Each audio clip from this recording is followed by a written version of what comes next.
We've been reporting for years on the shortage of police officers, but in some departments, even those that are fully staffed, there's another problem. Many officers can spend up to half their shift on paperwork instead of on patrol. Tonight, the I-Team's Christine Byers shows us how some departments are using artificial intelligence to change that, and why AI technology has some experts concerned. Whether it's a police report, a warrant, or a transcription of an interrogation, in St. Charles City, there's a good chance a police officer didn't write it.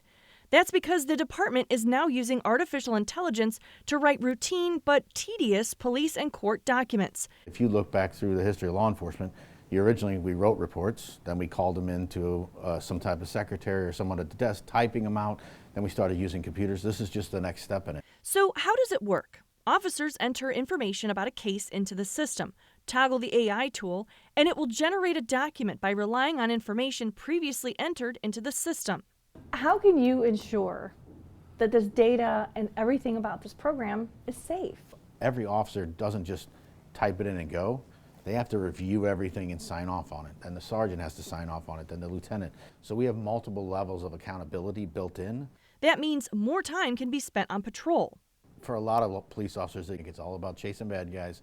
The reality of it is that's 2% of what we do. For us, 90 to 98% of what we do is paperwork. Other area departments are using the technology too. O'Fallon, Bridgeton, Lake St. Louis, and police in Lincoln County are all trying it out.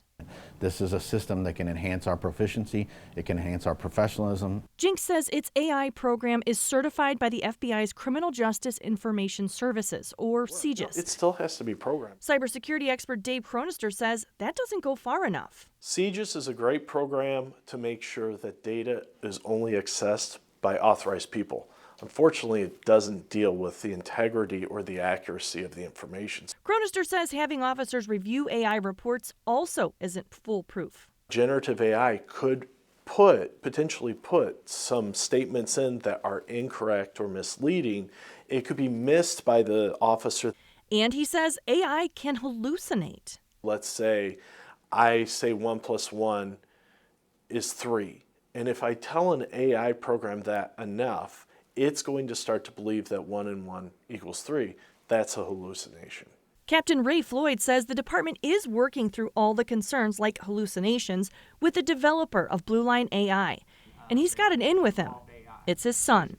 It was kind of a fluke. My son is a software engineer. Some of the stuff that he started doing is instead of the AI making a hallucination or adding something that may not be accurate, he has it to where it's starting to bracket if the information's not there.